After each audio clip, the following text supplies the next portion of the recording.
भगवान बुद्ध के उपदेश, संदेश और विचार मनुष्यों को नैतिक मूल्यों और संतोष पर आधारित जीवन जीने की दिशा में प्रयास करने के लिए प्रेरित करता है।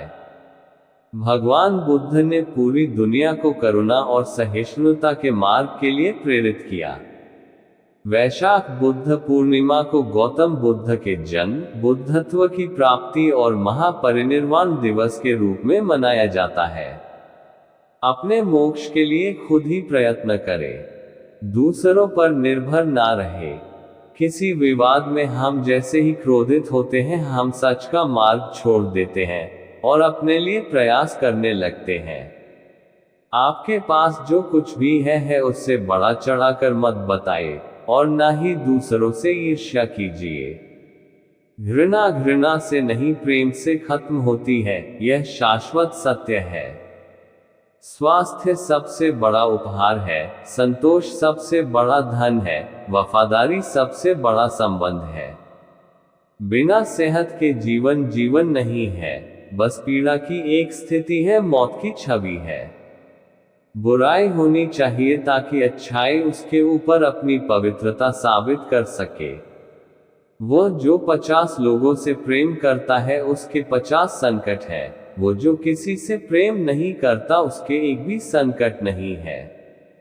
खुशी अपने पास बहुत अधिक होने के बारे में नहीं है, खुशी बहुत अधिक देने के बारे में है। जैसे मोमबत्ती बिना आग के नहीं जल सकती, मनुष्य भी आध्यात्मिक जीवन के बिना नहीं जी सकता। 3 चीजें ज्यादा देर तक नहीं छुप सकती, सूर्य, चंद्रमा और सत्य। क्रोध को पाले रखना गर्म कोयले को किसी और पर फेंकने की नीयत से पकड़े रहने के समान है, इसमें आप ही जलते हैं। क्रोध में हजारों शब्दों को गलत बोलने से अच्छा मौन वह एक शब्द है जो जीवन में शांति लाता है। जीवन में किसी उद्देश्य या लक्ष्य तक पहुंचने से ज्यादा महत्वपूर्ण उस यात्रा को अच्छे से संपन्न करना होता है। बुराई से बुराई कभी खत्म नहीं होती। घृणा को तो केवल प्रेम द्वारा ही समाप्त किया जा सकता है, यह एक अटूट सत्य है। जीवन में हजारों लड़ाइयां जीतने से अच्छा है कि तुम स्वयं पर विजय प्राप्त कर लो।